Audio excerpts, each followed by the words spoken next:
Banjaran, retold by Anjana Vaswani, narrated by Shobha Tharoor Srinivasan.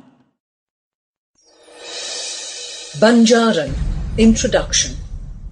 You've heard the term gypsies and have probably even read a lot of stories about them and their adventures in the Western world.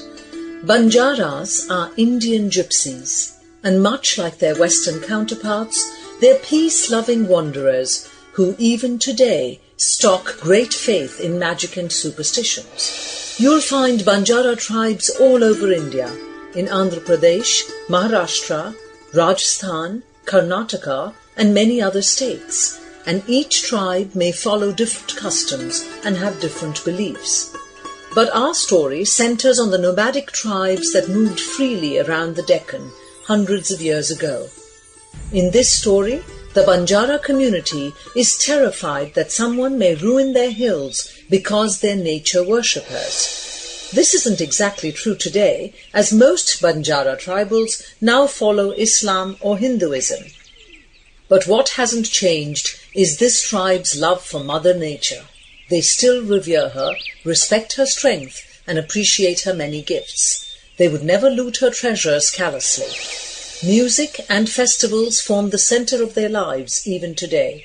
In Hyderabad, the setting of our story, once the Banjaras were free to roam the land and set up their homes anywhere they pleased. There are even hills there called the Banjara Hills. But sadly, this area is no longer the scenic home that our heroine Bhagyamati grew up in about 400 years ago. Once dotted with quaint tandas, hamlets, the Banjara Hills now form a very posh, expensive area to live in, and so much of the simple Banjara community has left for other lands. Banjara stories, traditions and beliefs are passed down orally, through songs or through their arts and crafts. The story of Bhagyamati is one such story, and not everyone believes the tale. But then, when you don't wake up to the sound of running streams and chirping birds, it does become a bit harder to believe in magic and happily ever afters, doesn't it? Prologue. Soaking wet, their cheeks and clothes a medley of colours, the children sat around a warm bonfire at the centre of the village, teasing each other and laughing at how funny they all looked. Holi was the best festival of all. Not only was it a holiday and a day when they could partake of an incredible feast, they were also allowed to, no, encouraged to, spray each other with water pistols and smear colour on just about anyone and everyone. What a fun celebration! But for Meera, the best part was just about to begin. "The dancers! The dancers!" the little girl yelped enthusiastically as the bejewelled performers streamed past her. One of them giggled, and another gave Meera's cheeks a gentle squeeze as she walked by.